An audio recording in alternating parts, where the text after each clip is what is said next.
that like, hit that subscribe. Sports Hounds going live right now.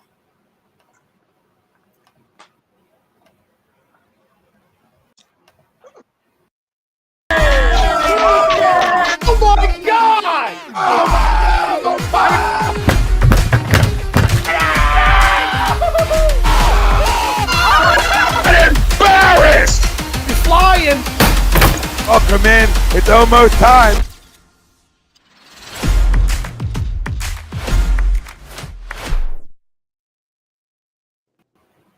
All right, everybody. Welcome to the Sports Hounds. I'm Rob Brinkman. He's Brad Ryer. We're exclusively on atthe.com. Make sure you hit that like, hit the subscribe, turn those notifications on. Don't miss a damn thing here from A2D Radio. We got a lot to talk about tonight, per usual. Football in full swing. Eagles back on track. We're getting the MVP race. We're looking at the Monday Night Football game. We're looking at the Thanksgiving slate. Happy holidays. Hope everyone has a happy, safe, wonderful Thanksgiving holiday. We'll get into around the league, early leans, and we're also going to get into the MLB Hot Stove, which all eyes are pretty much on Brad's Yankees. With Aaron Judge, they're requesting medicals on Jacob deGrom, Verlander, currently a free agent as well.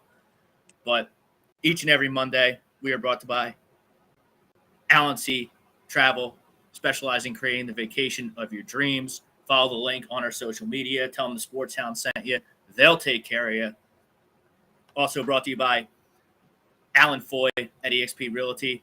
Looking for a career change or a change in brokers, contact Alan Foy of eXp Realty, 302-682-8820. Or visit him at alan.foy at exprealty.com. Like I said, a lot to talk about. Let's just dive right into it. Let's talk about it. Eagles back on track. Big come from behind win on the road, remaining unbeaten on the road. There's our poll question of the night. Jalen Hurts is the MVP of the NFL. Our poll question tonight brought to you by our doc. Make them yours too. Specialized physical therapy, 2 convenient locations in Burlington and Cherry Hill. Like I said, he's our doc at A2D Radio. Make them yours too. Brad, I'm going to kick it to you. I have a little bit of a strong opinion on this. But, Brad, what say you? Is Jalen Hurts the MVP of the NFL? Obviously, the Eagles get a big win in Indianapolis yesterday, 17-16. Wasn't pretty. Didn't have their best stuff on offense, but they are 9-1. They did get the victory. No. Patrick Mahomes right now is the MVP. He's the best quarterback in football by a mile. He willed the Chiefs last night in a pretty tough surrounding last night. Yeah, they've lost 3 games. They've also played an extremely difficult schedule in comparison to whom the Eagles have played. And that team is going to run away and hide in the AFC Western Division. Pretty disappointing showing by the AFC West this year. I thought that would be a potentially division where we see all the teams make the playoffs. Chargers, per usual, are just can't get it together, and the Raiders and Broncos absolutely stink. Look, Jalen Hurts has probably bad. They're horrible. Yeah, I saw a tweet today that if the Broncos just scored 18 points a game, which isn't hard to do in today's NFL, they'd be 9-1. Same record as the Eagles. That just puts in perspective how bad the Denver Broncos offense has been. Now look, they're terrible. Look, The Chargers are just very inconsistent. For whatever reason, it just seems like they discover and they seem to invent ways to lose. I mean, last night you had Patrick Mahomes come down and come down the field on them, at the end of the game and win the game. I mean, was there any doubt that he was going to do that? None. I mean, right now he's just, and listen, this is nothing against Hurts, but Hurts is not as good as Patrick Mahomes. And whether you want to call him the MVP or not, I mean, yeah, he's the MVP for the Eagles, and the Eagles have the best record. So, I mean, it depends how you look at it. I look at it, who's the best who is the best quarterback in football right now, and who would I trust in a 2-minute warning over anybody else in the NFL right now? It's Patrick Mahomes, and Patrick Mahomes is, he was missing one of his better receivers last night in Juju Smith-Schuster, and remarkably enough, guess what? Our buddy, that's right, my old buddy from the New York Giants, did absolutely nothing last night, and that was Kadarius Toney. Yeah, and I thought his breakout game. What a piece of garbage he is, huh? I mean, young player. If he can't get together with Patrick Mahomes being the go-to receiver there in Kansas City, he ain't ever going to figure it out. Obviously, he had a breakout game. Then he falls flat on his face last night. I mean, Travis Kelce, unbelievable. Another multiple touchdown performance for him. Now, look, when it comes to the MVP race, now, just because I disagree with this poll, which I wholeheartedly do disagree with, Jalen Hurts not the MVP of the league. I know that may break some hearts in the chat. It may break the hearts of Eagles fans everywhere. But even going into the Indianapolis Colts game, Patrick Mahomes is my vote for MVP. Nothing happened in Week 11 that would suggest otherwise. Jalen Hurts has had a terrific season. Jalen Hurts has proved me and Brad and a lot of people here at ATD Radio wrong with his play with this year. He is 1,000% a franchise quarterback. He's just not the MVP of the league. Now, obviously, the Eagles played Washington last Monday. We did the pregame show. The defense played really bad, and they almost won without their best stuff. Yesterday, the offense was stagnant for 58 minutes of the game, but they got it together when it mattered most, and they got the job done. That's a strong indictment of Jalen Hurts being the franchise quarterback. And yes, I am now comfortable saying that I am 1,000% comfortable with Jalen Hurts being the quarterback of the Philadelphia Eagles for the next 5, 7 to 10 years. Mostly because I trust Howie Roseman to construct a contract extension in the offseason that isn't going to be detrimental to the Eagles' cap and continue to allow them to build a championship caliber roster around Jalen Hurts. So Jalen Hurts, not the MVP. Look, Jalen Hurts does a lot of things well. A lot of things. He's great this year. He's absolutely great. He's not Mahomes though. He's not. Right now, Mahomes is on another planet right now. He's that good. And the Bills take care of business. They overcome a lot of adversity with the snowstorm and the travel there. They're going to Detroit. They went to Detroit. And only practicing twice last week. So they beat the Browns. They're going to play Detroit on a short week in Detroit for the 12:30 window of the Thanksgiving slate. Guess what? I heard they went home, by the way, today. That makes no sense. That makes me like the Lions plus the number even more on Thanksgiving Day. Well, they have, those guys have wives too. And their wives would like to get shoveled out of their damn driveway. Yeah, you got Bills Mafia. It's a strong blue-collar fan base there in Buffalo. Did you see it'll be all right. Book, Rob, of them shoveling out one of the offensive linemen's driveways? The fans knew where he lived, and they went to his driveway, and they shoveled him out so he could get to the airport. And I think that's great.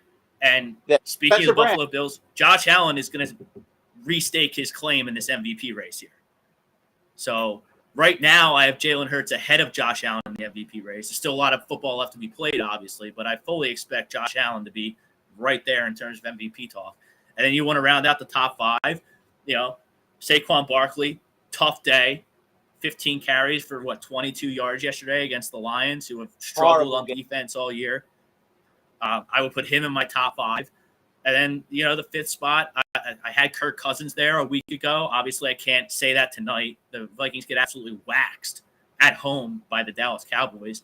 I don't even know what the final was, 40-3, 37-3, whatever it was. CBS turned the game off and put the Bengals and the Steelers game on.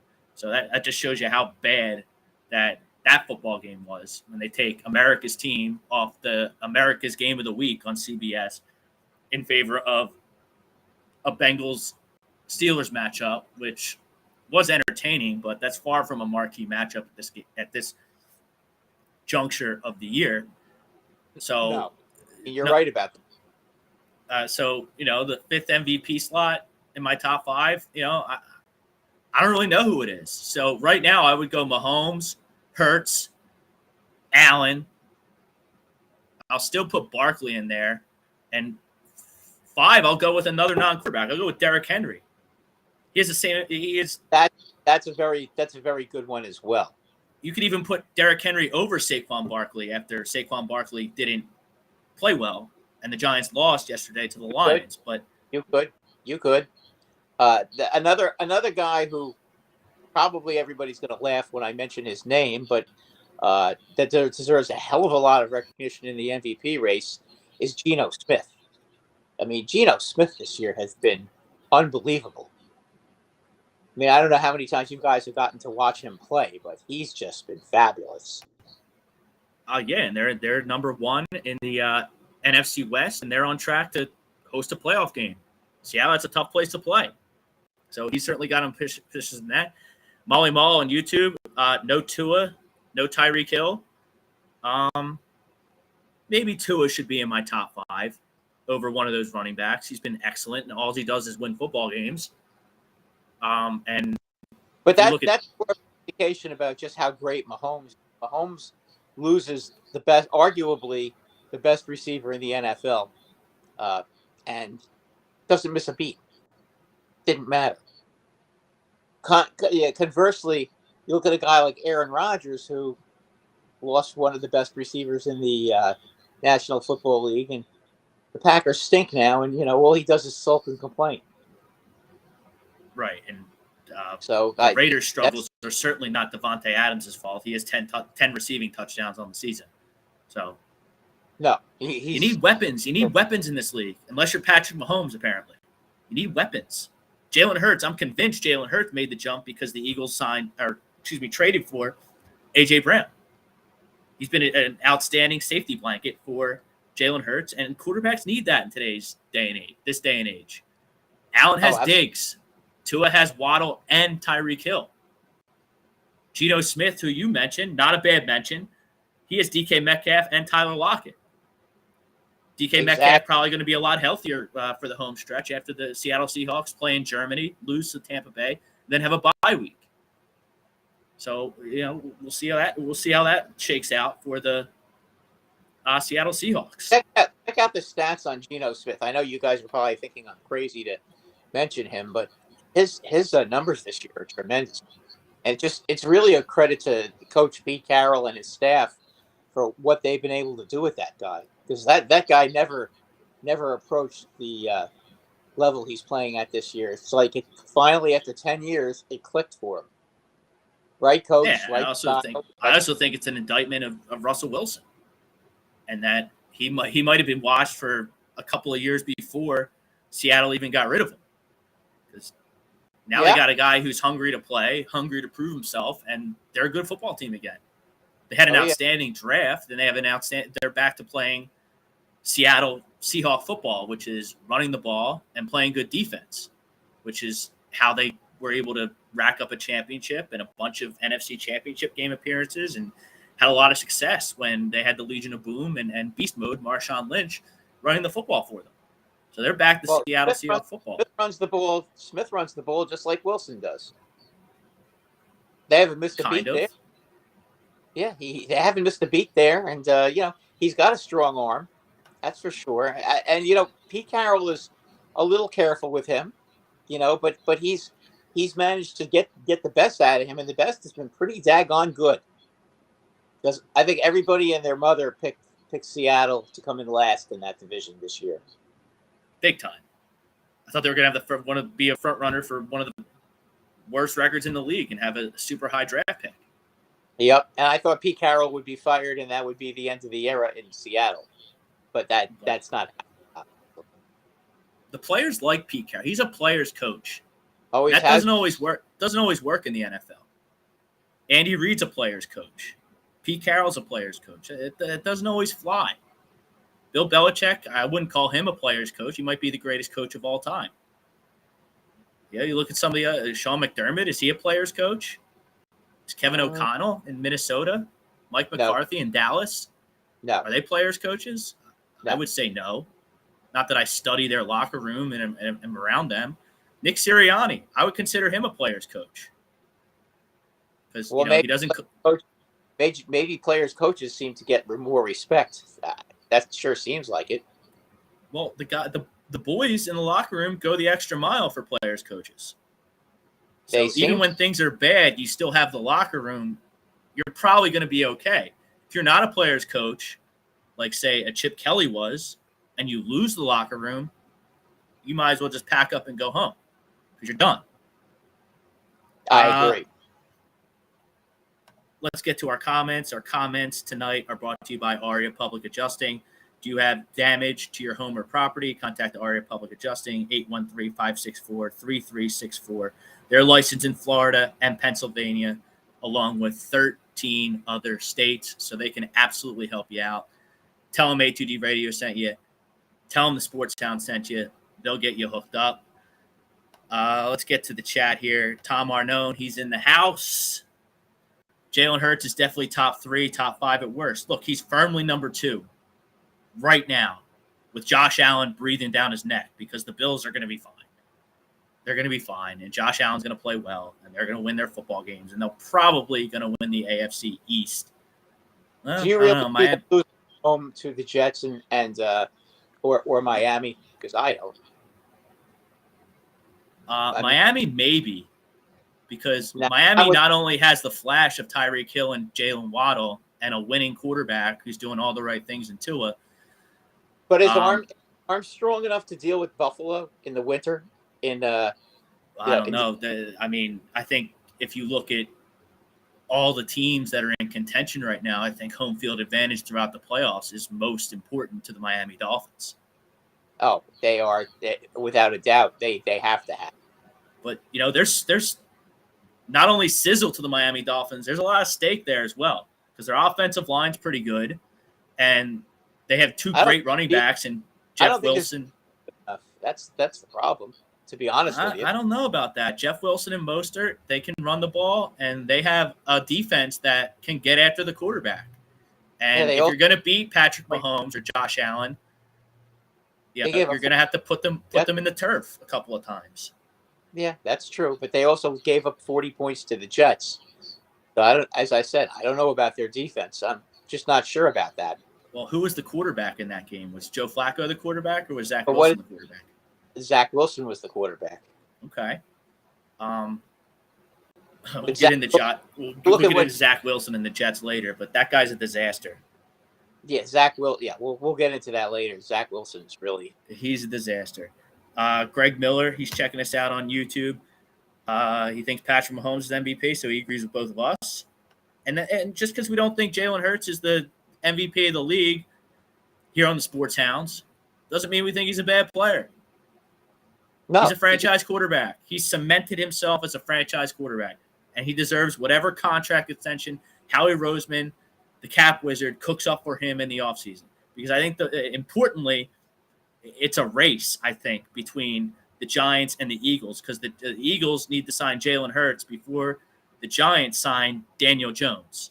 So I think the Giants should 1,000% sign Daniel Jones to a contract extension in the offseason. So you gotta sign Jalen Hurts. They're not gonna sign him to a contract extension next year. They're gonna franchise him next year, and then they'll talk about a contract extension.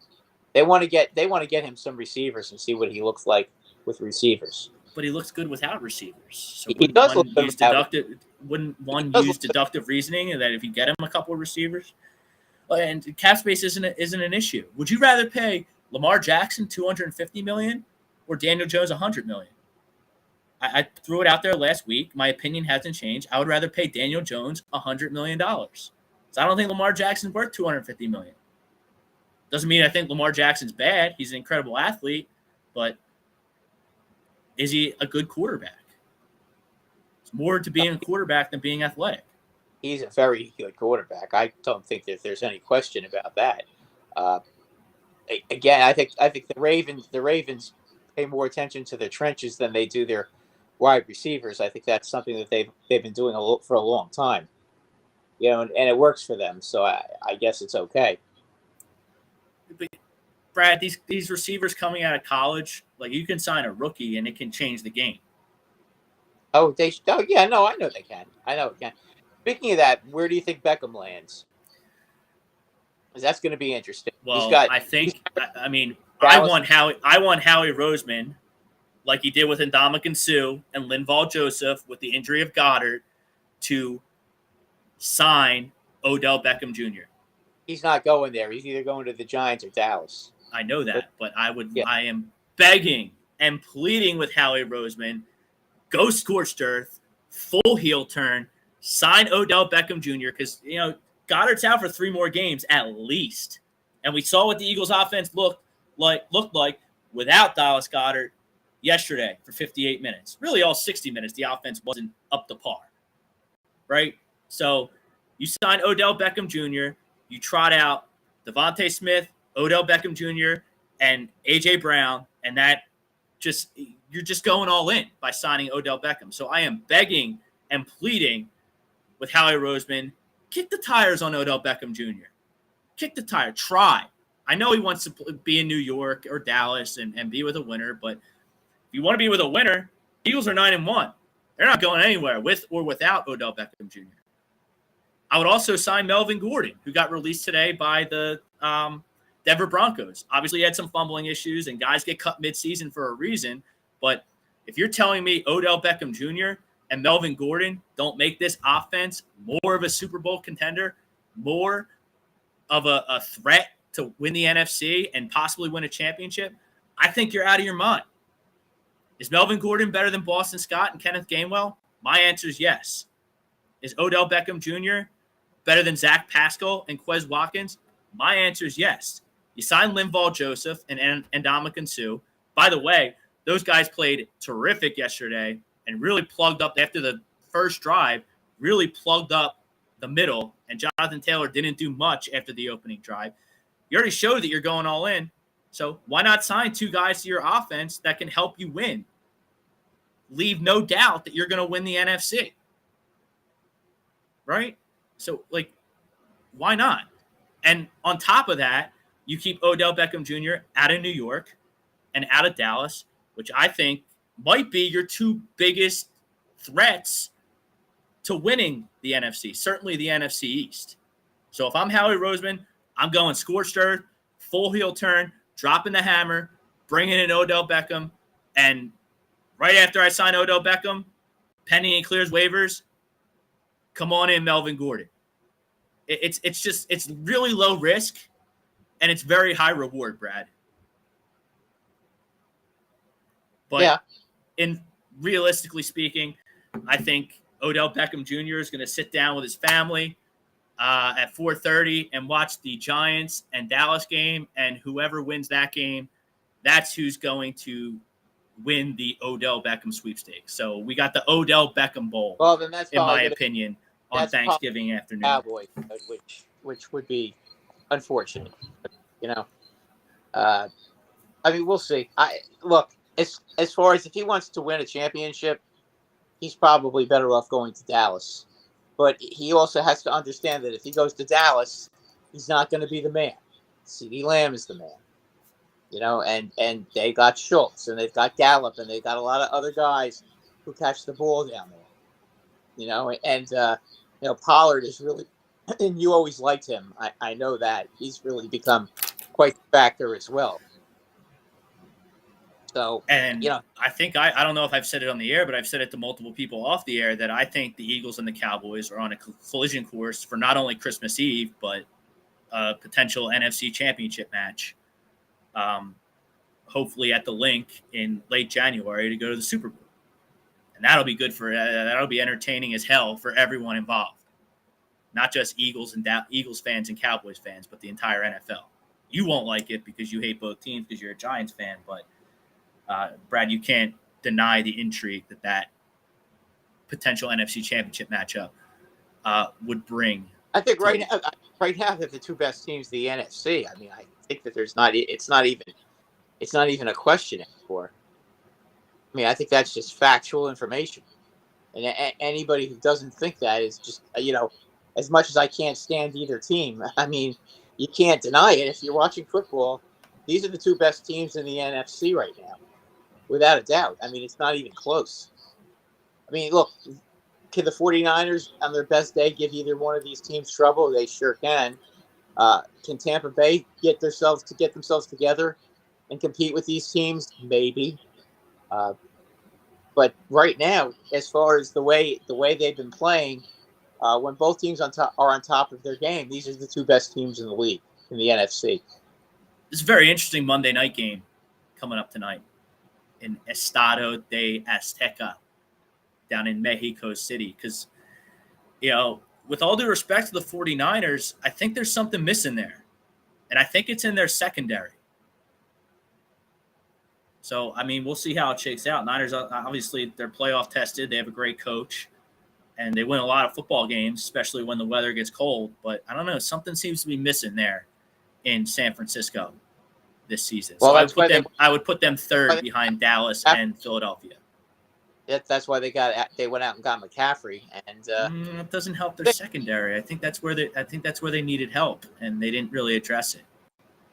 Now maybe they'll get some of these guys that are hurt back. I'm not sure who's on IR, who's eligible to return, and whatnot.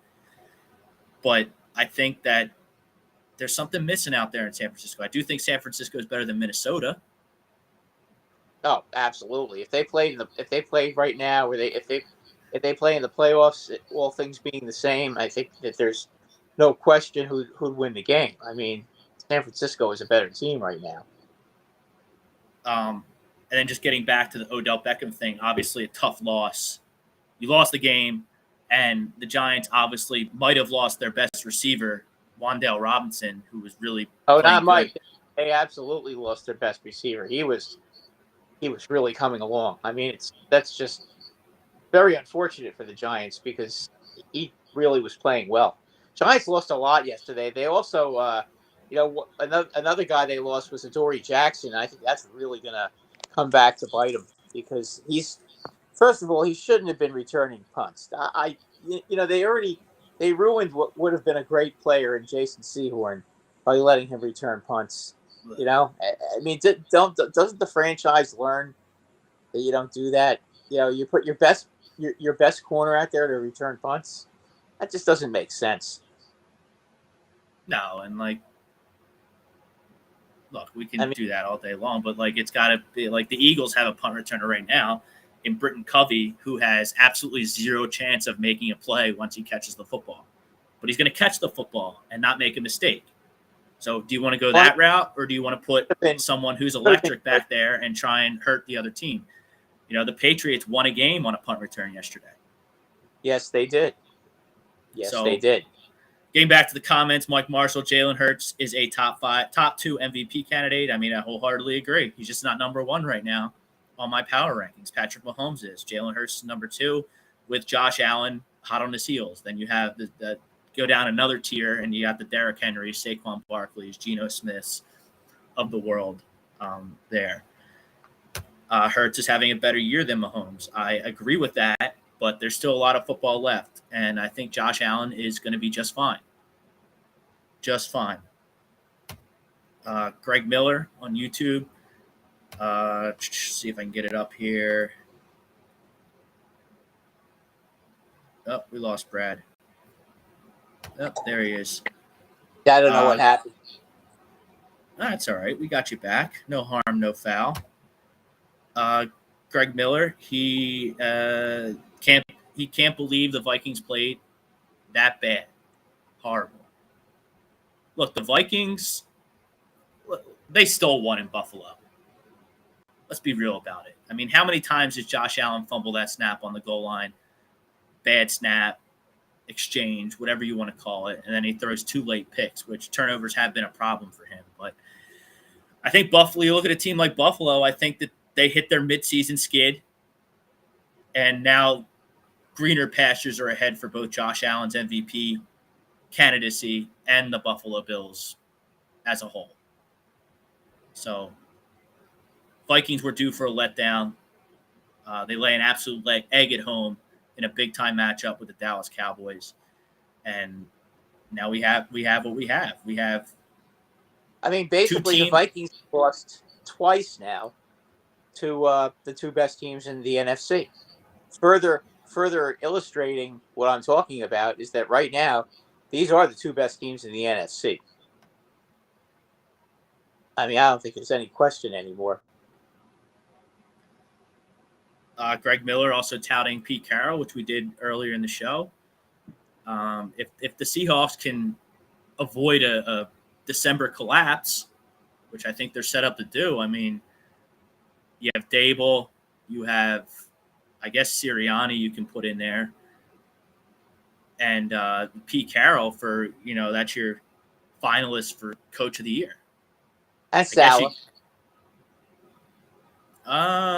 Let's see. They have to make the playoffs first, which I'm not. I said last week I didn't see them going anywhere, but then I watched Zach Wilson play yet another horrible game, and now I'm not so sure. How great was their defense though yesterday? New England couldn't do anything either. All right, let's talk about Zach Wilson, because Zach Wilson post game took zero accountability for his poor play. Zach Wilson has been dreadful. Pretty much everything is either top 5 or top 10 about the New York Jets, except the quarterback. They have a great coach. They've been pretty good in the trenches. They can run the ball. Their defense is outstanding, but their quarterback stinks, which leads me to my question to you, Brad. I don't like him. The Jets play the Bears on Sunday. Not sure where that football game is. We'll get into it in early leans, but are you going Wilson against the Bears, or are you going Flacco against the Bears? I wouldn't go either one of them. I'd go Mike White. Yeah, but I mean, Flacco did pretty well for them in Wilson's absence at the beginning of the year. What has to happen is they're going to start Wilson, and we'll see what happens. Short leash maybe. If he can't move the team, then they will probably make a change, because the Jets have a chance to make the playoffs. And as difficult as it is to believe, a 6-4 team is in last place in their division, and that's and the reason they're in last place in that division, even though they've beaten Buffalo and they've beaten Miami, is because of their quarterback. I mean, I squarely put it on his shoulders. I mean, I wouldn't have if he said the right things after he played like complete dog shit against the Patriots. By the way, 14-game losing streak for the Jets against New England Patriots. That can't happen against a fierce division rival like that. I know the Patriots have had a lot of success over the years in the grand scheme of things, but you can't lose 14 times to your division rival like that. That's just a kick in the you know what. But it's been for the Jets with New England. It's been like that for a long time. Here's my point about Zach Wilson. Zach Wilson was in high school once upon a time, and he threw all the touchdown passes. He got all the girls and had a million friends. Then he went to BYU, and he threw all the touchdown passes, had a million friends, and got all the girls. Now he's in New York, and he's not throwing all the touchdown passes. He's not doing anything to make himself a million friends. And the Jets are kind of in a hole because of Zach Wilson. And Zach Wilson, he's holding them back, refuses to take any accountability for his poor play. If you take accountability, I'm cool, man. I picked you second, third in the draft, whatever he was, and he's my guy, and you trot him out there against the Bears and let him try and develop and really figure out what you got in Zach Wilson. If he's going to play bad and take zero accountability for his poor play, I can't put you out there. I can't put you out there in a playoff race. Daniel Jones figured it out. He did, but Daniel Jones figured it out while the team was bad. And there was no point in making a change. You just let him play on a bad team and see what you got. And that experience, I think, it paid dividends, because now the Giants are a good football team, and Daniel Jones is playing good because he took accountability and got experience on a bad football team. I'm playing Flacco on Sunday if I'm the Jets. They're not going to. I can tell you right now. I know they're not. I know they're going to start Wilson, and there might be a situation like that where Wilson's going to be on a short leash. I get it. I hear you. I'm the coach, I would start. See, I like White. White's always been pretty good. So, and the Bears defense is okay. They can be run against though. That's the one thing they're not good against the run, and the Jets run the football very well. So I mean I think this game is made for the Jets, and Fields is going to have a tough time because No doubt. he's gonna run into this kind of a defense that he's going to run into right now is not the kind of defense he's played against all season. Greg Miller, he's touting Tampa. He wants to talk a little Buccaneers. We talk about everything here on the Hounds. Tampa's remaining schedule is a little difficult. Atlanta, Cleveland, San Francisco, Cincinnati. Be interesting to see how Deshaun Watson does in his imminent return to the Browns. Atlanta is a difficult team to play against. I think Atlanta stinks. Atlanta does stink. If they're in a bad division. Look, I don't care. Whatever. And, some of those games are tough. San Francisco's going to be a tough game. Cincinnati going to be a tough game. Yeah, Atlanta's a division game. Cleveland's not good, but they don't quit. They're going to give you their best shot at each and every Sunday. But Tampa Bay is going to win the South. They might do it at 7-10, 8-9. But again, if they have a home playoff game, yeah, they're going to have a home playoff game. They're going to win the South. Yeah, and you know what? They probably won't lose either. So they're probably going to play. They're probably going to play the 5 seed. So they're probably going to play. They're going to play Dallas probably, unless they're probably going to play the second place team in the East, which I think is going to be Dallas because I think the Eagles are going to win the East. So you think Tampa beats Dallas on Wild Card Weekend? Well, Dallas is going to be the first wild card, so they would play. You're going to play Tampa.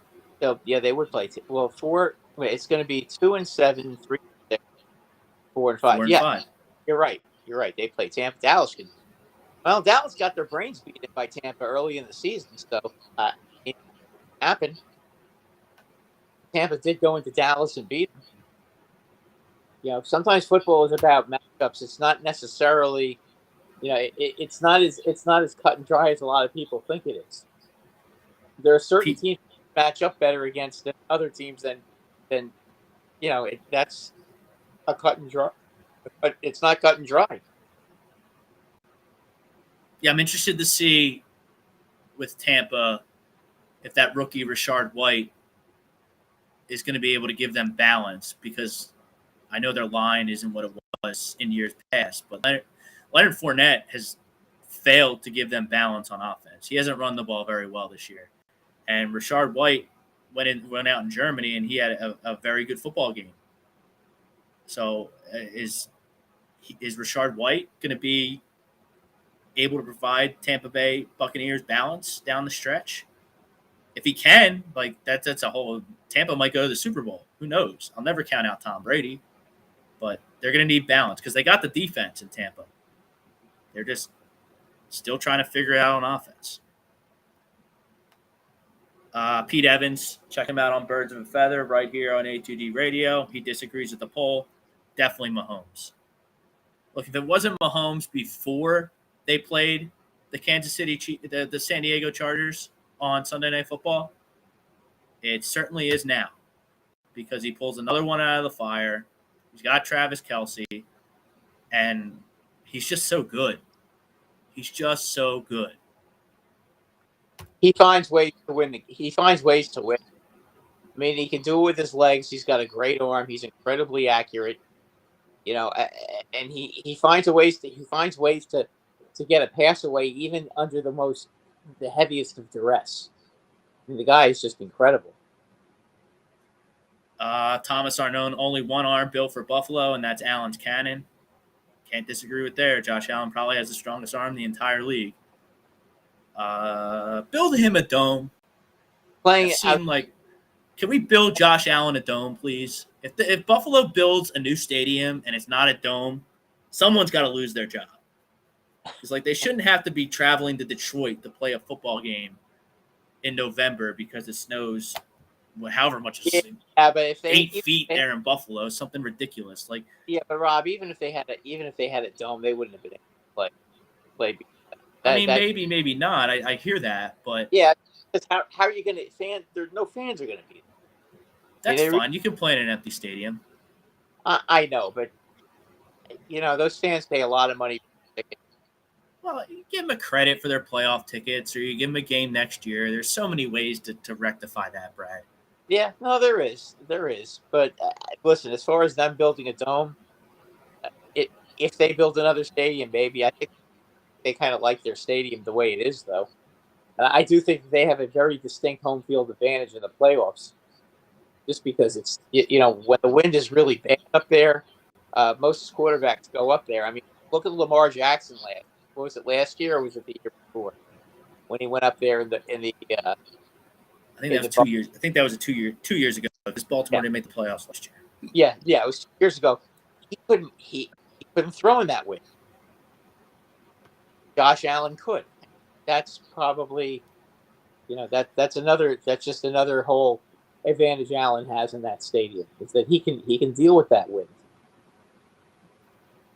Molly Mall kind of agrees with you. New York's going to tag Daniel Jones before they sign him. Yeah, they are. That's what they're going to do, and they're going to get one last look at him. They're going to take the off season and try to probably bring him for him, try to help him out a little. Okay, that's fine, but I think he's good, and I think Dable can get the best out of him. So it's going to cost you more if you wait. Well, I mean, that's up to them. They're not completely sold on him yet. I mean, they don't really have. Listen, they don't really have a deep. Their only really deep threat right now is Slayton. Wan'Dale Robinson could have been, but unfortunately now he's hurt. So that's something that's really a tough spot for the Giants. I don't know who they're going to pick up they're going to try to bring in Beckham, but if they can't bring him Beckham, I don't know. Maybe they look at Golden Tate or some of the other guys who are in street clothes right now.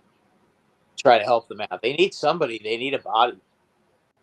Maybe they bring in Bachman, who is really impressive in training camp and in the preseason. So, I think they've got some options, but we'll see what happens. Odell wants a multi-year contract. I believe he's going to the G-Men. Not sure. You want to be all in, Howie? Go get Odell. Go get me Odell Beckham. The Giants could actually do that because of the cap situation. Look, anybody can do it. I mean, NFL contracts are written on toilet paper. No, I know. If you sign a guy and he's not performing, they're just going to release you, tear up the contract, eat the dead money, and you can construct the contract in a way where it's super low risk and very high reward. So all I'm saying is that they can go out and they can get him because they have cap space. Some teams do not have that luxury. Yeah, I understand. And the Giants need him the most, especially with Wan'Dale Robinson going down with the torn ACL. But yeah, I mean, how long does that take to heal? Like a year, doesn't it? Yeah, so he's probably going to be out till December next year. Most likely, at least till Thanksgiving. All I'm saying is, call Odell Beckham's agent. You won't play for a winner. We're 9-1. We lost Goddard. We need a playmaker. Look, you have to game plan for Odell Beckham Jr. Every time he steps on the field, I don't care how bad his knee is, you got to know where he's at, or he's going to hurt you because he's that good. And you don't have to do that for Zach Pascal and Quez Watkins, with all due respect. You do have to do that with Odell Beckham Jr. So if you really want to be all in, like you proved to me you were by bringing in Linval Joseph and Ndamukong Suh, why not? Call him up. See what his interest level is. Try is what I'm saying. Try. And if it works out, it works out. How do we know? Not, he's going to be on probably one of your division rivals in the New York Giants or Dallas Cowboys. How do you know that they haven't already tried? I don't. Yeah, that's the thing. We don't really know what I mean, obviously the Rams have tried. Uh, I think a lot of teams have already tried. I think either it's going to be one of the two. I mean, I would love to see him back in New York. I think everybody would. I mean, nobody wants to see him in Dallas, except Dallas fans, obviously. Greg Miller, Baltimore, Buffalo, and Tennessee could also be in the sweepstakes for Odell Beckham Jr. He fits with all them places. I don't know about Buffalo. Buffalo He wants to doesn't. win. Yeah, I know, but does Buffalo really need him though? The Eagles don't need him. The only team that's been mentioned that ultra needs him is the Giants because they lost their best receiver to an ACL yesterday. Right. Dallas scored 40 points without him yesterday. That's, Buffalo doesn't need him. They have Josh Allen, Stephon Diggs, Singletary's running the ball good. James Cook starting to come along. Dawson Knox, pretty good tight end. Gabe Davis, great receiver number 2. They don't need him. James Cook yesterday had a very solid game. He's a good player. He was my favorite back coming out of college. Yeah, Damian Pierce and Kenneth Walker have kind of stolen his thunder by having great rookie campaigns, but I think James Cook is going to be a tremendous running back in this league. Well, I wouldn't be surprised if you start seeing him getting the ball more. I hope not, because Devin Singletary is on one of my fantasy teams, and he's been playing really well. So, oh yeah, he has. Let's kill that. I think that the way Cook played yesterday, though, I think he might be getting the ball more. Thomas Arnone, this Eagles team is tough and resilient, just the way we like it. For them to win that football game yesterday on the road. Look, the Eagles have played 7.5 quarters. 7.5 of their last 8 quarters of football have been no bueno. And you play a good half a quarter on the road, and you beat the Colts 17-16, and you improve to 9-1. That does a lot for your locker room going into a holiday week. It's called survive and advance. And that's what the NFL is. Yep. And by the way, I think the most underrated aspect of yesterday's football game for the Eagles is they won yet again on the road. Their only loss was at home to the Commanders on Monday Night Football. Division game. You're going to hit a snag. You're not going to go undefeated. So, excusable. They didn't play good, and they got beat. You can't lose 2 straight if you have Super Bowl aspirations, especially to 2 what I would consider below-average teams in Indianapolis and Washington. So, they got it done yesterday. Now, look, 9-1 is 9-1. Seems like everybody, if the Eagles don't play the Kansas City Chiefs every week, they want to poo-poo their 9-1 record. It's not how it works. You play who's on your schedule. Eagles are 9-1. So, tough, resilient, 2 excellent adjectives to describe this Philadelphia Eagles team. And Nick Sirianni is a great coach. Absolutely. But all will be decided at this point, it's really no longer about the regular season. It's going to be about the playoffs. Because I think they're pretty much they've pretty much shown that they're going to be a playoff team. And most likely, unless there's some major injuries or something along those lines, they're most likely going to have home field advantage in the playoffs. Mr. Wing, do the Lions sneak into the playoffs? No. No, I think that the NFC playoff picture is going to stay just like it is. If the Lions or the Commanders are going to sneak, or the Packers for that matter, whatever team in the hunt you want to put in there, they're going to need Arizona to step up tonight and beat the San Francisco 49ers. And even though I really like the Cardinals tonight plus the 10, I don't think they're going to win the football game. And I think the NFC playoff picture, which is corny to say because I like chaos, is going to – the 7 teams in right now are going to be the 7 teams that are in. I don't know about that, Rob. The Giants may run into major. Yeah, but who's going to step in? The Packers? They're not good. The problem is, you look at their schedule. They're playing. They have a really tough schedule. They still have 2 with the Eagles. They have a game, obviously, in Dallas on Thursday. They have to go to Minnesota, which is not going to be easy. And they have two at the and I think they close out with the Colts. So I mean, look, should they should be able to at least win two, maybe three of those games. You would think, but I mean, You're who at knows? 7 wins, Brad. If you get to 10, you're going to make the playoffs in the NFC. Correct. But So you got to win 3 more games. but yesterday's game was a game they should have won. I mean, No doubt about it. They're better than the Lions. you can't lose to the lowly Lions. And really, look, there were a lot of bad calls yesterday. The officiating yesterday was so anti-Giant in the first half that it just got to a point where it was almost a joke, culminating with the fact that the Lions' offensive line jumped on 3rd and goal and should have been called for illegal procedure, and they didn't call it, and it ended up being a touchdown. And I thought Dable was going to have heart failure running on the field like that. It was ridiculous. And the Giants 3 times had first downs, and they ended up losing them to very, very, very ticky-tack penalties. They gave Detroit a first down on a roughing the quarterback that was just ridiculous. Passing by, I think Zimenez actually accidentally hit him in the shoulder as he was running by. These kind of calls are ridiculous, and the referees that make them are just they want to be part of the game, and they really need to let these guys play, and only call something if it's blatant that actually affected the play. Because some of this stuff that goes on that has no effect on the play just shouldn't be called.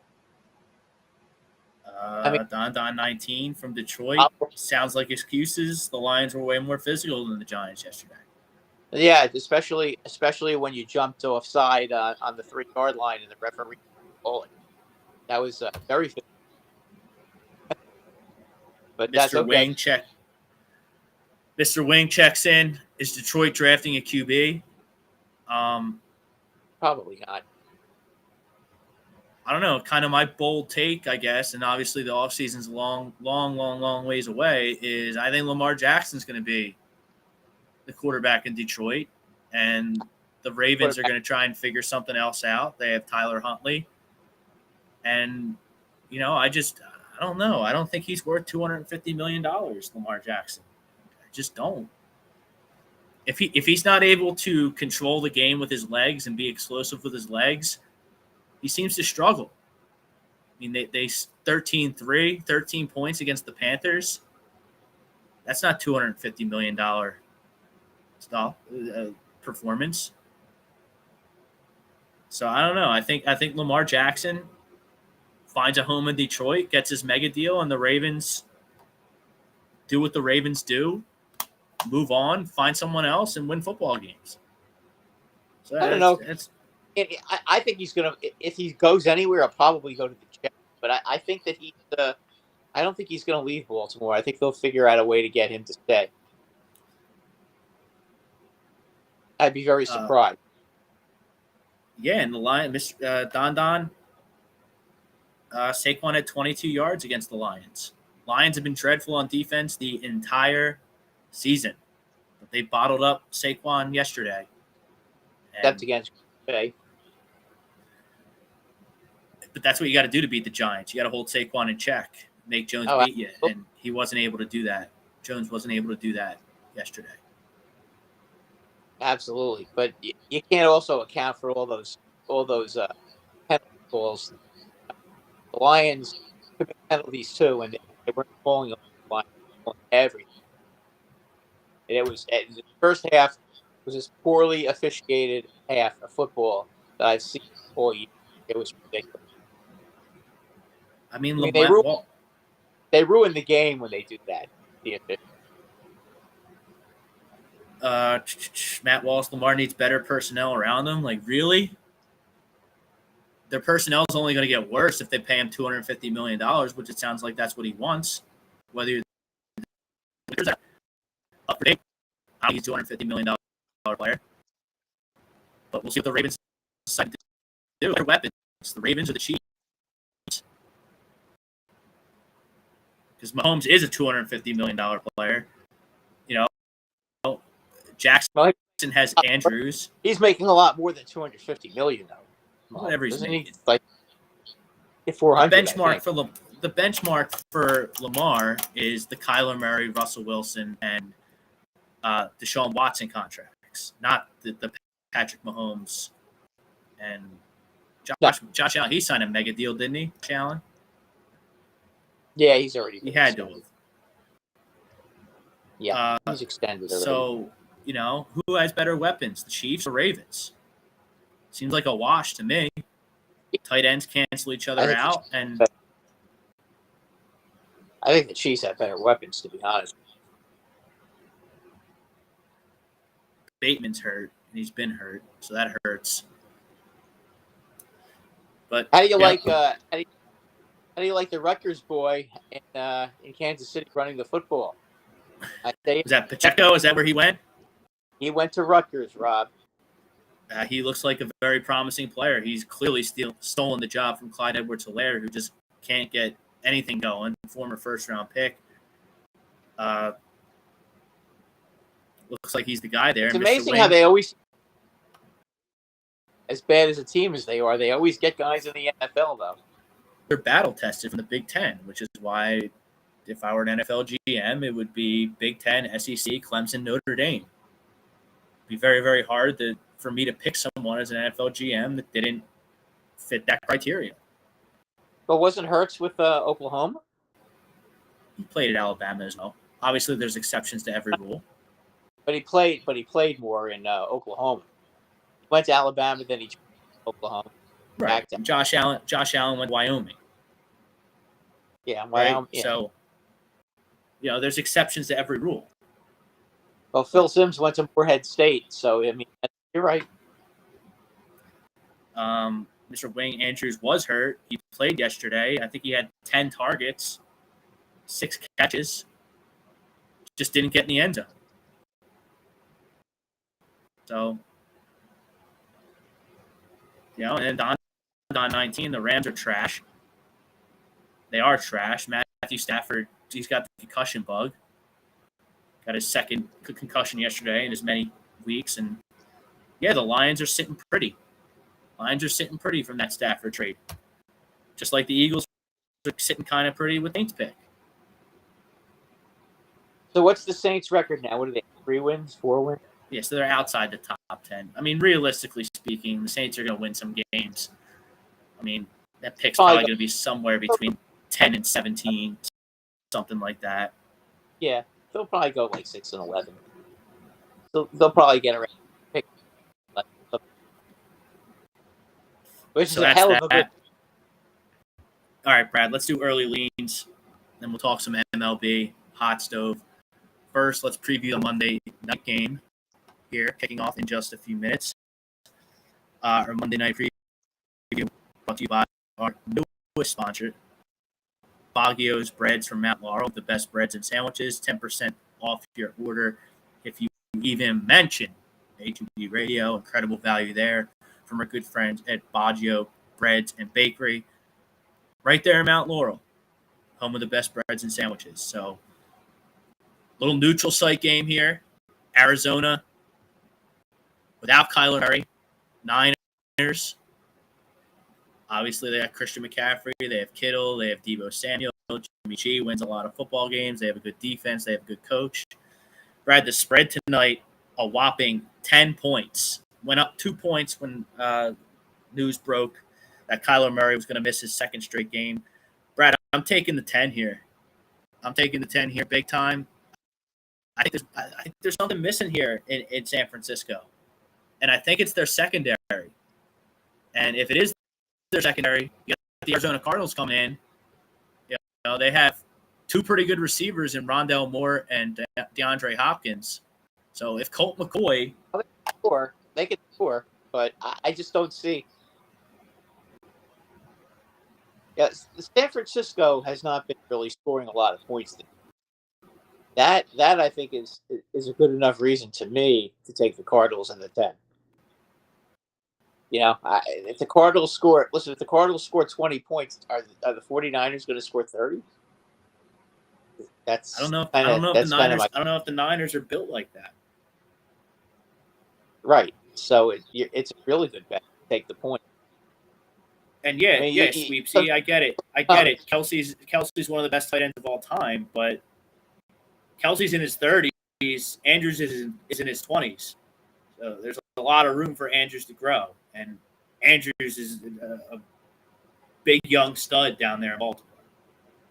And Andrews Kelsey's really good. But Andrews is the real deal too. Yeah, he is. He's their whole offense. Everything stemmed from a comment from one of our YouTubers that Lamar needs more weapons. And I don't disagree. Lamar Jackson has all the weapons he needs to be an MVP candidate, and he's just not. If he kept the game open with his legs, he's kind of mad.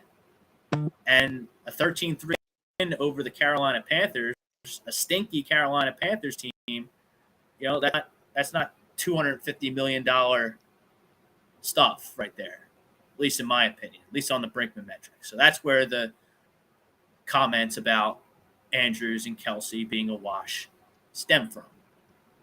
I understand Kelsey's really good. Andrews is really good too, though. And there's no reason why Lamar Jackson can't be an MVP candidate in Baltimore this season with the weapons he has right now, is the overlying point. But anyway, Cardinals, Niners. I'm taking the Cardinals plus 10 here. I guess the Niners will win. But I think Colt McCoy plays well, and I think they'll score some points. Yeah, I think the Niners are going to probably – I think the Niners are probably – I could see like 24 something like that. I mean, it's a division game, so they're going to both be playing real hard against each other. The fact that it's – makes it even more likely that it's going to be a close game. Because we all know how these division sits at 43, Brad. I think that's a stone over. I think both teams are in the 20s. Yeah, I agree.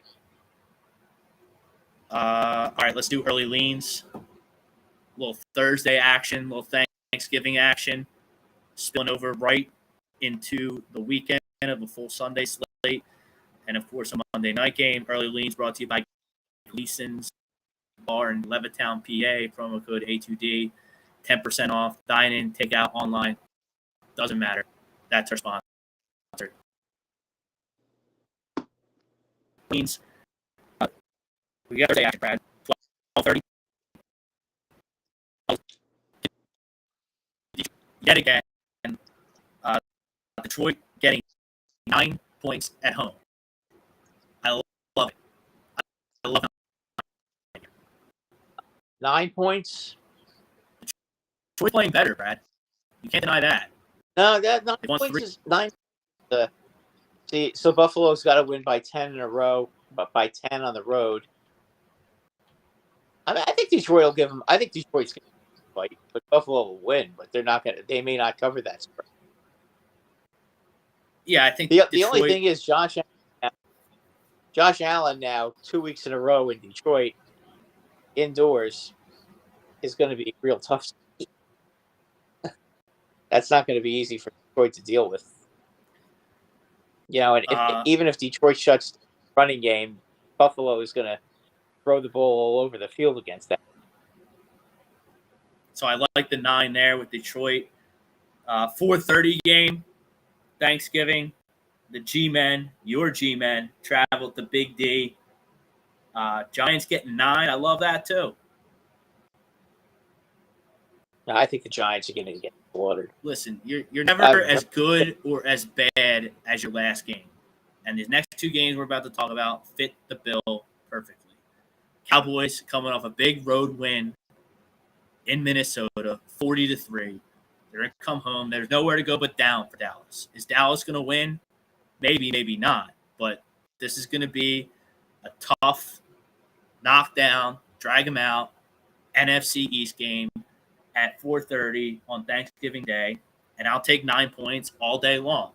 Love it. Absolutely love it. I think Jones plays well.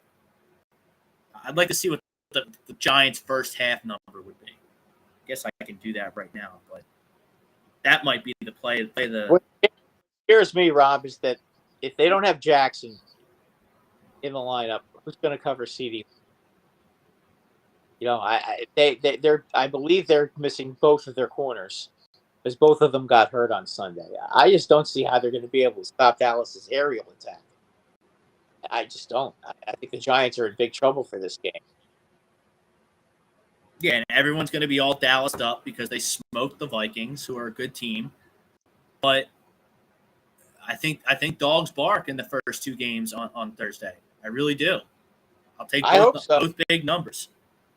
I hope so, but I have a very bad feeling about what's going to happen in the game. I don't see the Giants being able to stay with the Cowboys with all these.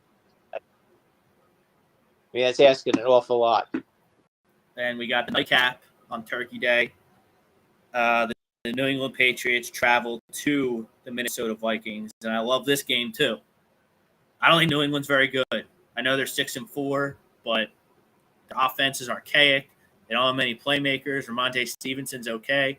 Obviously, Belichick's going to have that defense ready to go, but best thing for the Vikings is to get right back on that horse on a short week and avenge that loss to the Dallas Cowboys. Vikings minus 2.5 at home. I love the Vikings. I'll tell you what, New England, their offense pitiful against the Jets. We'll see about that. The Vikings. That's a game the Vikings should win, and as you said, you're right about that. I don't even have to give up a field goal though. I just think they're a better football team than the Patriots. I think so too. It's the best thing for the Vikings is to play on a short week in prime time after they just got embarrassed in the game of the week, 4:25 on CBS. It's the best thing for them, and they're going to win. And they're going to win by more than 2.5. Love it. Love all the games. Should be very intriguing on Thanksgiving Day. Let's get to the Sunday slate. Miami off a bye. They're going to host the Houston Texans. Dear Lord, that was my pick of the week. Houston beating Washington, and that didn't work out too well. Houston is just dreadful. I'll take Miami minus 12.5 all day here. Don't see it being a problem. I agree. Another game, a lot of intrigue. The Bears travel to East Rutherford. Don't know who the quarterback's going to be for the Jets. I'm pretty outspoken about I would start Flacco over Zach Wilson. I think Zach Wilson needs a timeout. I think Zach Wilson needs a reality check. Maybe it's just for a game. I don't know. But I would start Flacco on Sunday. Brad, the line's 5. I think the Jets are going to bounce back and win the game. I think they're going to force the Bears into all kinds of turnovers and have all kinds of problems in the game. I really do. The Jets defense is that good, and the Jets defense will create offense. They'll be playing with a short field all day, and I think the Jets will score some points. I'm gonna take my boy here plus the 5. He's playing really good. He's been a fun watch. That's Justin Fields. For those not following home, I love the kid. I don't know how you pick Zach Wilson or Trey Lance over Justin Fields in that draft, but what do I know? I'm a truck driver, so. But Justin Fields, he needs a signature moment. He needs a signature win to, kind of make the NFL community and the Chicago Bears community feel really good about him in the years coming. Because don't forget, they traded all their assets, Brad, to get Justin Fields. They haven't really had much assets to build around him. No, you're right about that. And Chicago, it's a nice city. I've been there. I don't really see big-time free agents flocking to Chicago. So they're going to have to do it in the draft or by trade, where you don't have a choice. So I'll take the 5 here. Why not? Love Justin Fields. I love Justin Fields. I'm a big fan. He's a signature moment. He gets one Sunday. Yeah, I think the In New Jets York. are going to find a way to win the game.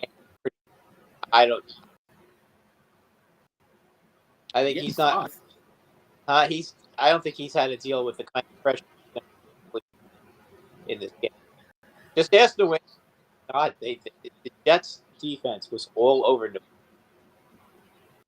I mean, Jacoby Myers got catches, but other than that, they had nothing going today at all. Tampa off a bye, heads to Cleveland. This will be the last game of the Jacoby Brissett era. The Deshaun Watson eligible to play in Houston in week.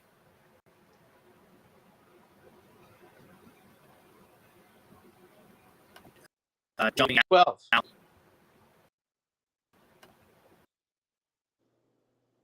Uh-oh. We're good.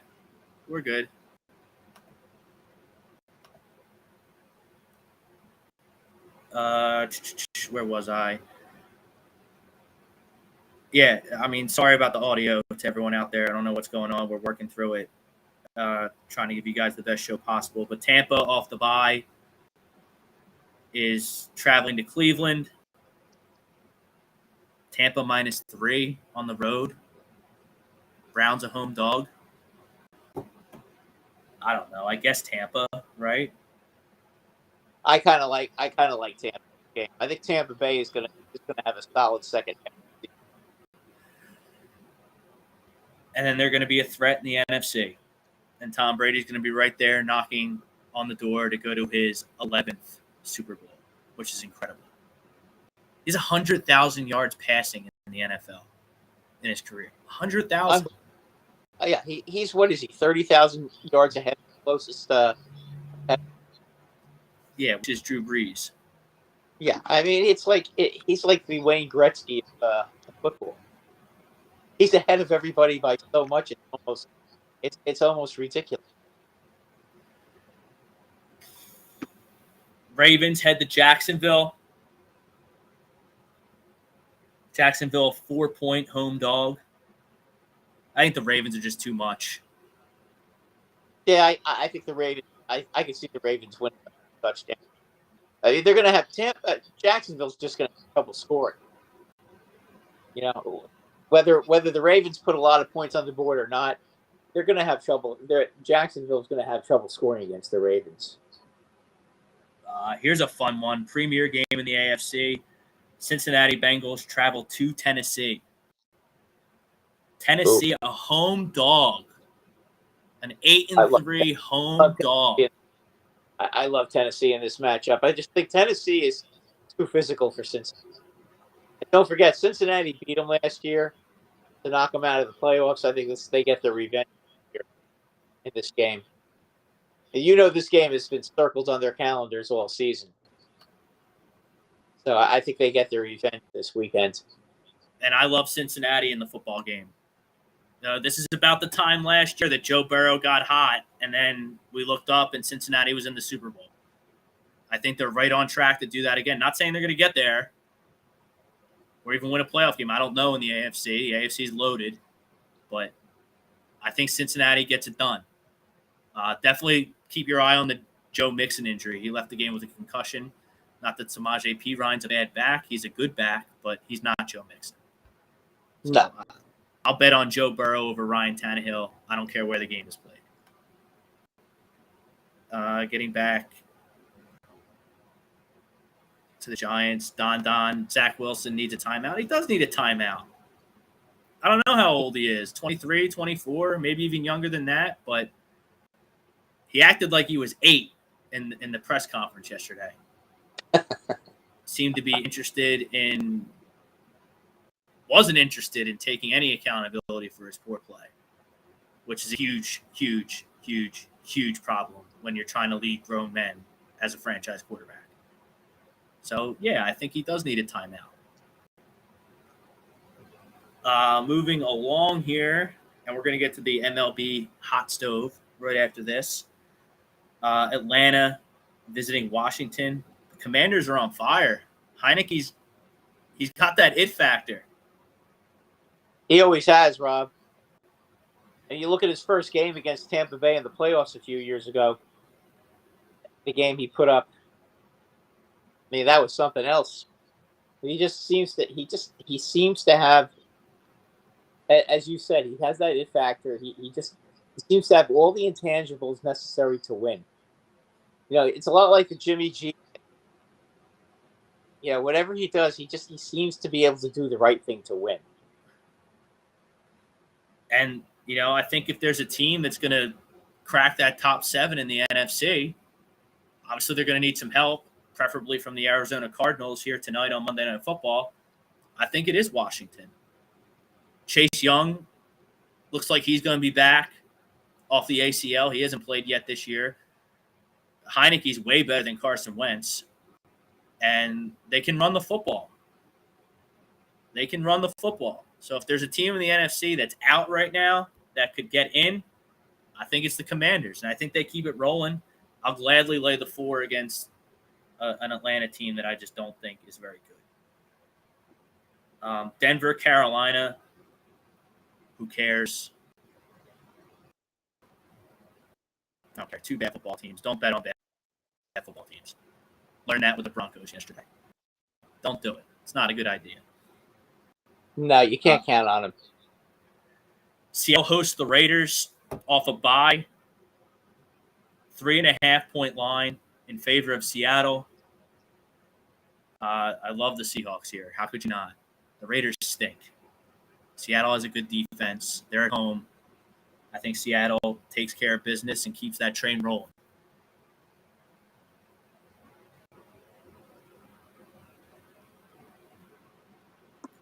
Chiefs and Rams looked to be a premier matchup at the beginning of the season.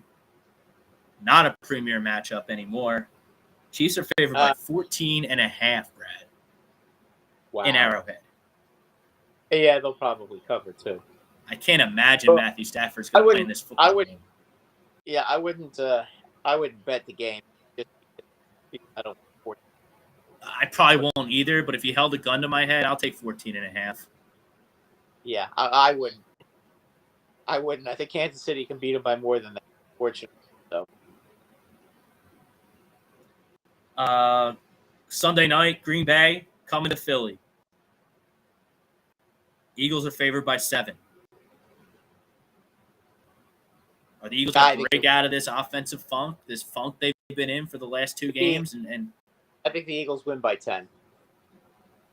I would lay the number 2.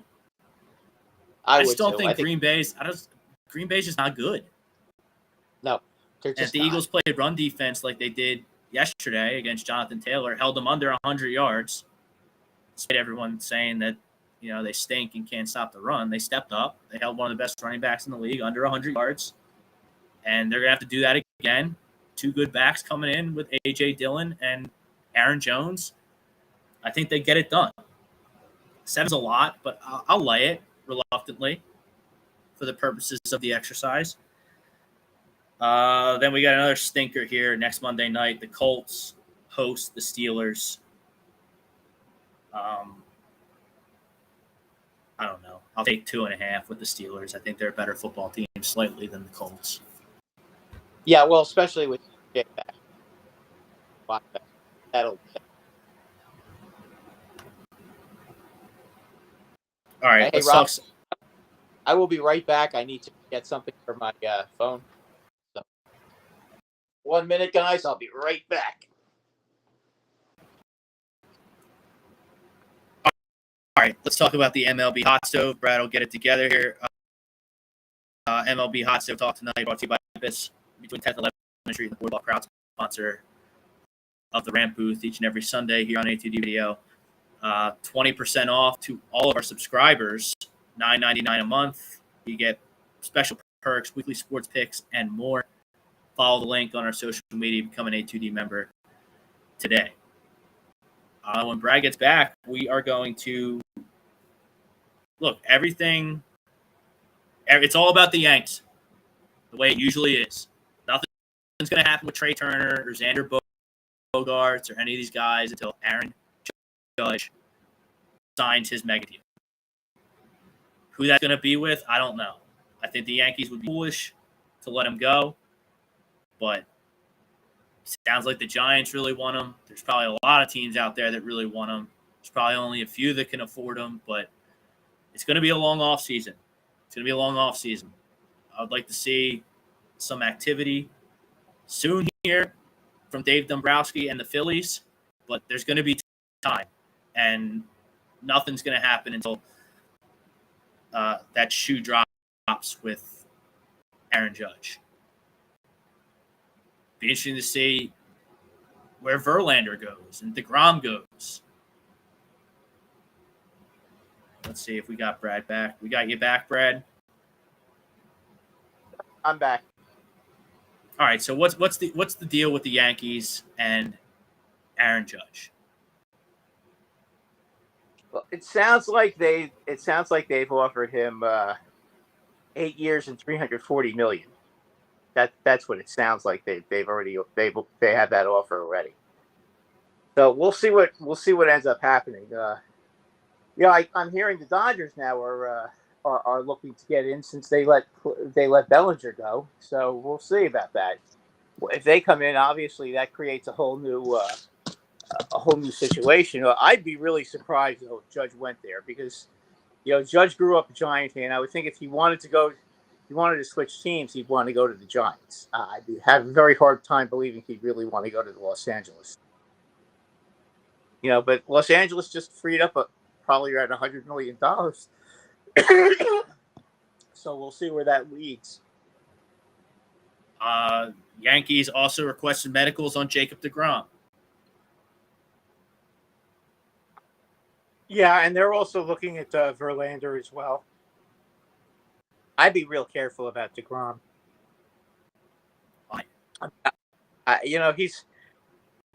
He's had a couple of injuries. He's already had a Tommy John surgery. He missed a lot of time. He came back, was very good last year. But I'd be real careful about him. So we'll see what I would care at all. I could sign Jacob deGrom. I would sign Jacob deGrom. If he's a stud. If he's healthy, yes. Yes, but there are a couple of things the Yankees need to do. A, they need to decide what they're going to do in left field with Benintendi. B, they have to decide who's going to be the closer. As Chapman is gone, and you won't see him pitching in a Yankee uniform again. And they got to decide what they're doing at shortstop. Are they going to go with a rookie, or are they going to go out and bring in Trey Turner, or are they going to go out and get Bogaerts? What are they going to do? They did sign Kiner Falefa. A lot of talk about Gleyber Torres getting traded to Seattle. Seattle wants him. The Yankees have a plethora of infielders, so that looks like a possibility.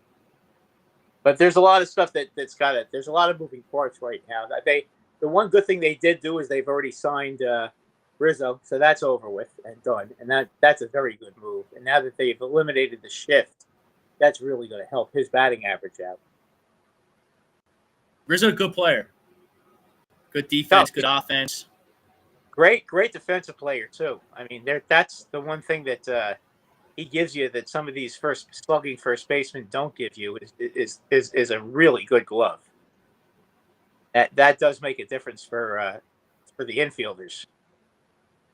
God knows how many more errors Kiner Falefa and Torres would have had last year if Lou Voit was still the first baseman. I mean, I would be shocked if Gleyber Torres is on the Yankees next year. He's a lot of smoke on those trade talks. Yeah, you've seen them too. Yeah, I would. The fans are not real happy with him because he doesn't hustle. He's got a lot of. Unfortunately, he's got a lot of Cano in him, and I loved Robbie Cano. Don't get me wrong, but Robbie Cano had a habit of not running balls out and being lackadaisical and not focusing on the field and making boneheaded plays. And Torres seems to be the same kind of player. He's a very talented player. I mean, last season, I think that he had, and this was coming from second base, I think he had 23 home runs and 70 RBIs, and that's pretty good production for somebody playing the keystone position. You know, you don't have too many guys having those kind of numbers at second base for sure. So that's to look at. What about the Phillies? What are we looking at here? Well, Bryce Harper to Arizona threatening here on Monday Night Football. A complete pass to somebody there. Is that rain in Mexico City? Looks like it's raining on the TV. I could be wrong about that, though. So that's another interesting dynamic to this Monday Night Football game. Might put the kibosh on my over pick from earlier. But, you know, Brad, the Philly, Bryce Harper's going to have, it is raining. It's raining pretty good there in Mexico City. Wow.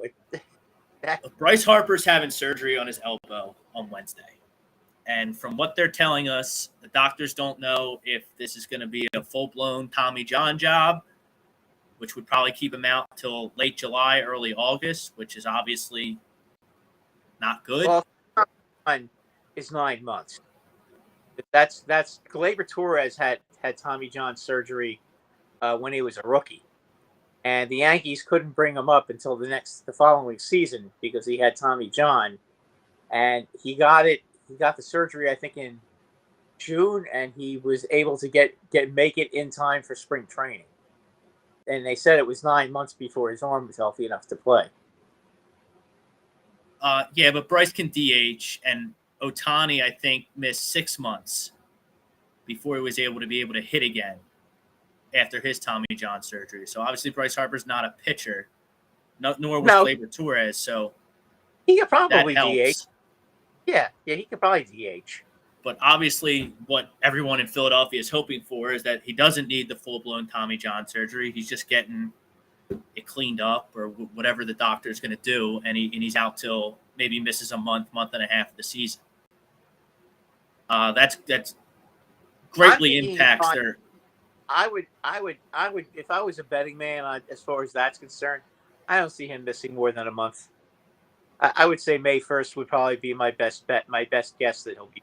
Your mouth to God's ears. I mean, the Phillies are fortunate that they now have a DH in the National League, so they can, do some things where he doesn't have to play the field like he did last year. So obviously that's a big bugaboo in the Phillies offseason plans. Look, my number one, I know Trey Turner and Xander Bogaerts and all these shortstops, and it seems really easy just to throw a bunch of money at one of those guys and put Stott at second and go from there. I'm not against that, but you need to sign a starting pitcher. My number one priority for the Philadelphia Phillies would be Carlos Rodon. Carlos Rodon is a lefty. Carlos Rodon is really good. Carlos Rodon strikes out a lot of guys. Listen, Brad, you can't have bullpen games in the NLCS and the World Series. When the competition gets that thick and is that good, you can't have bullpen games. So you need to add a starter, and you need to have a quartet of starters. Zach Wheeler, Nola, Suarez, and in my opinion, should be Carlos Rodon. I think Tyler Glass now is a name to keep an eye on too, but I don't see that happening in the offseason. I see that as a deadline acquisition. Rodon is a big time. I've been telling you about him since he was hurt all the time in Chicago. If you remember in our fantasy league, I got him when he was hurt just to sit on him because I knew how good he was. He's really good. He actually last season they had a special bonus for him if he threw, I think, 135 innings, and he blew right past that. I think he threw 160 innings last year, didn't he? He had a good season. I don't have his numbers in front of me. I'm not going to look them up. But he's a good pitcher. He made around 30 starts. He's when he's on his game, he's going to hit him. Plus, as you said, he strikes out a lot of guys. I mean, he's a legitimate. Actually, he's a legitimate ace. Got to be honest with you. I mean, I think he's a hell of a lot more consistent than Nola is, as far as not blowing up and giving up a lot of runs. But then again, playing in Philly as opposed to playing in that San Francisco ballpark, which is pretty much a pitcher's park, may not be quite as easy for him, but with all the strikeouts he gets, I mean, he's tough. He's tough to hit. I mean, here's Ryan Swoop. Here's his chapter book of the night. Phillies need to get 2 high contact hitters, 285, 300 average hitters. Sacrifice some power for high contact and average. Don't overlook run producing, but sacrifice some power for contact and average. Don't just replace Segura by getting 2 more. So, I mean, 285, 300 hitters, they don't grow on trees in today's MLB. There's no emphasis on batting average. And you got to the World Series with the new age approach of either walking or hitting a home run. You got to the World Series. The reason you lost the World Series is because you have to trot out. You had to do a bullpen game in Game 3 or Game 4. You can't do that against the Astros. They got away with it against the Padres, and they got away with it against the Braves because they were take care of business and win in 5. If you get Carlos Rodon and bring back Thor, which I'm in favor of, that gives you a starting rotation of Nola, Wheeler, Suarez, Rodon, and then either Thor or their hotshot prospect, Andrew Painter, who I think 100% should be on the opening day roster next year. You can't have bullpen games in late October. If you ask me how to do your pitching, Rob, I would do Wheeler, Rodon, Nola, Suarez, and then Cinder. Well, however you stack them, I don't care. No. Only because I don't like I like having a righty lefty. Yeah, I get it. You split out. You spread out the lefties and the righties. Right, and that give teams different looks. Yeah, it makes it very hard to play. They just become more difficult to play when you do that. But we'll see about who they go after as far as pitching's concerned. I mean, would they try to make a play and get Verlander? Is that something you think they might try to do? I'm not against it. Yeah, there's a lot of things they can do. I don't think that DeGrom would go to Philly. I'd be really surprised if he did. But there's no reason why you can't ask him. See how much money he wants. But if he's going to want $40 million, I think that kind of takes the Phillies out of that situation. And then there's Ryan Swoop. He wants Xander over Trey Turner. I think that's absolutely crazy. Trey Turner's way better. Trey Turner can hit leadoff for you. Trey Turner and Bryce Harper have a relationship from Washington. So, I think that's ludicrous. Trey Turner never strikes out. Listen, that's not to say Bogarts is really, really good. He's good, but he's not Trey Turner. Sorry. No. Trey Turner just puts more pressure on the defense, and he can hit leadoff for you. The Phillies haven't had a leadoff hitter since Jimmy Rollins. That was more than a decade ago. But Bogarts is a really good player, though. You're not. He's a guy that can hit third or second. I mean, if you could get them both, that would be unbelievable. But you have one play second, one play short. But I mean, you'd want Turner batting first, and then Bogarts batting second because of the way Bogarts can go to right field. Look, you need a hitter. The Phillies need a hitter, and whatever. If you sign Turner and you hit Schwarber leadoff and hit Turner in the second hole, whatever, okay. I think that the main objective for Dave Dombrowski in this front office is you got to get Rhys Hoskins out of the 2-hole, and so he can hit 5th, 6th, or 7th where he should. I don't think the 2-hole is where Rhys Hoskins should be. Yeah. He had a good season in the 2-hole. I agree. So, I mean, get me a starter. And then Xander Bogaerts, I mean, he's the consolation prize for the teams that don't sign Trey Turner. I think a solid sleeper team for Trey Turner is the Seattle Mariners. That's one heck of a consolation prize, though, if you think about it. Correct. And then whoever doesn't get Bogaerts or Turner is going to get Carlos Correa. We were on with Doug Mankiewicz a couple weeks ago. It sounds like Carlos Correa wants to play October baseball. He may end up in Seattle. And then the fourth best. See, the top 4 free agents from an offensive standpoint are all shortstops. So, except for Judge. Good point. Past Judge. So the top 5 free agents from an offensive standpoint, 4 of them are shortstops, with Dansby Swanson being the 4th option, in my opinion, from the shortstop standpoint. I would say he's kind of a fourth. What about Nimmo? Where do you see him? $20 million a year? Is he going to really get that much?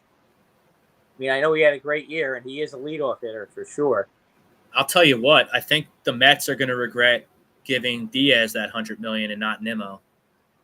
Because look at I know Diaz was great last year, and they played the trumpets, and everyone went nuts, and they won a lot of games. Fell short in the playoffs again. But that wasn't.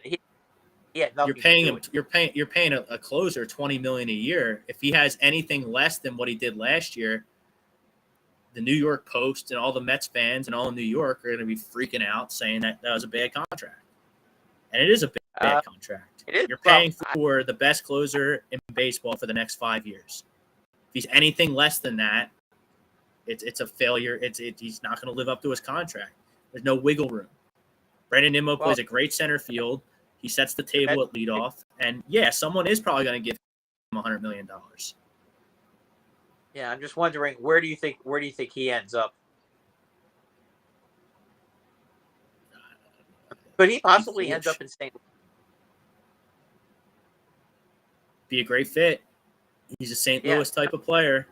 That's exactly what I'm thinking. He does all the things St. Louis seems to look for in players. He's a good fielder. He can run. He can hit. He can hit for power now. So he could end up there.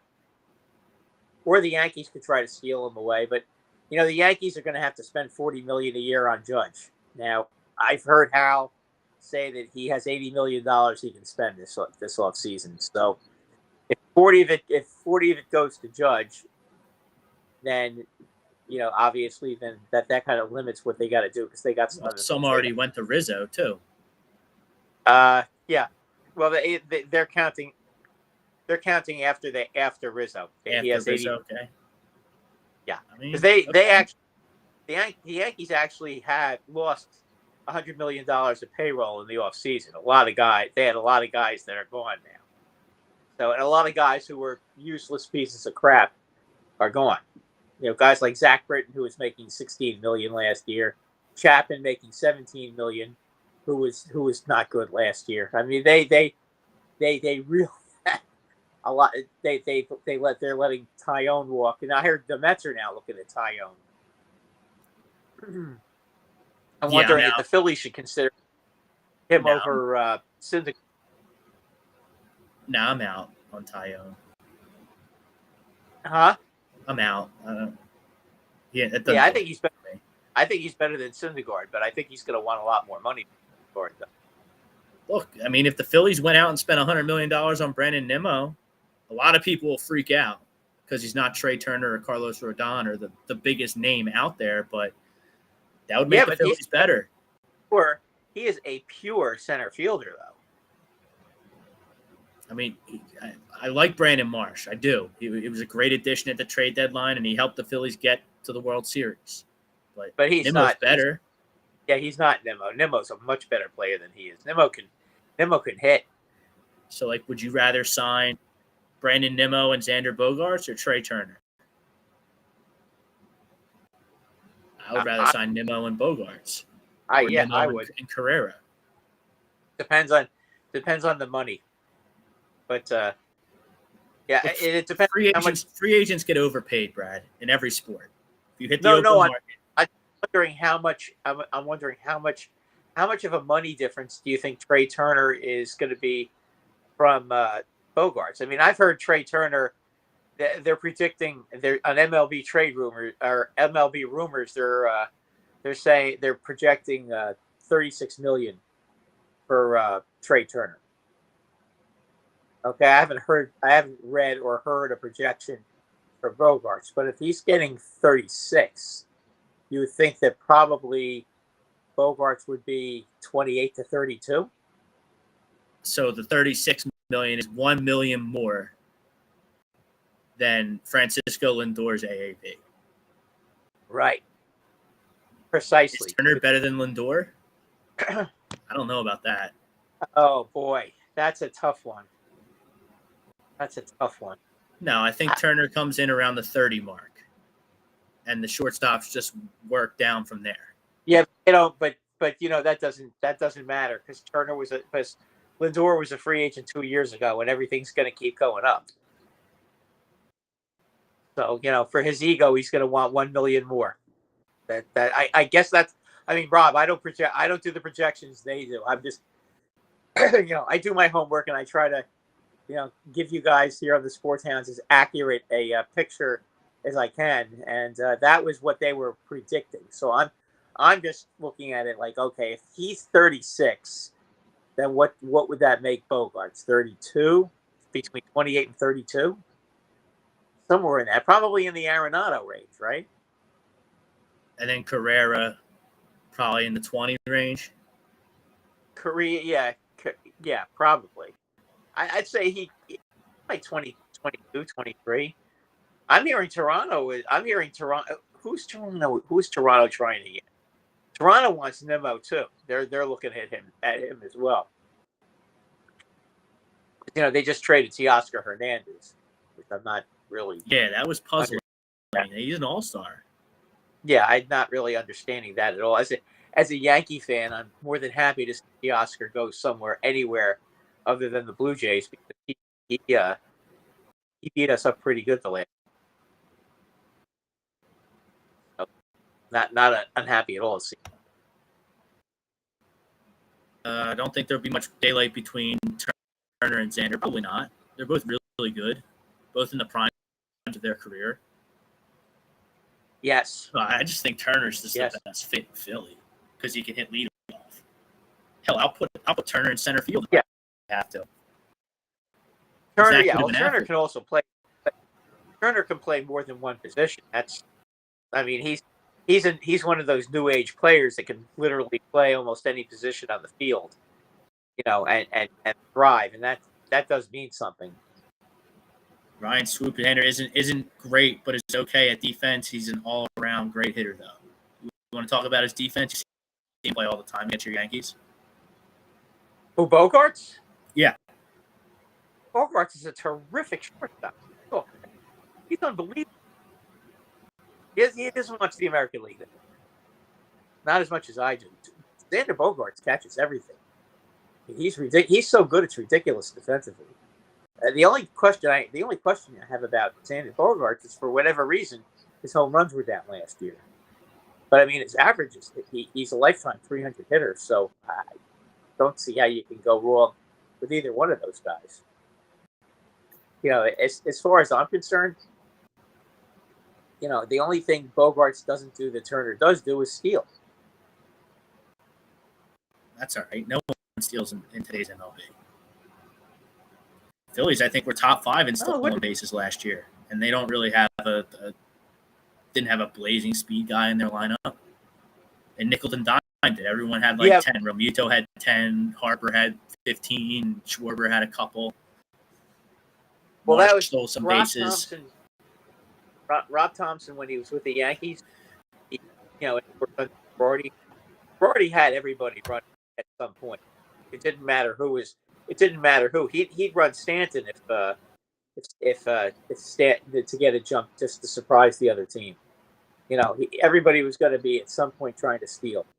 That's just the way that the Yankees play, and he brought that to Philly. That's why he had a lot of stolen bases, and stolen bases are very valuable. I think they're going to start coming back this year. I hope so. Bigger bases, no shift. Maybe that'll help. Yeah, I would wrap it up. I think so. Are we going to wrap it up here on the Sports Hound? Thank you to our great sponsors. Thank you to everyone who liked, subscribed, and shared our show. Thank you to everyone who commented on our show. I hope everyone has a happy, safe, healthy Thanksgiving holiday. Enjoy the football games. And until next Monday, I'm Rob Brinkman. He's Brad Ryer. Peace out, everybody.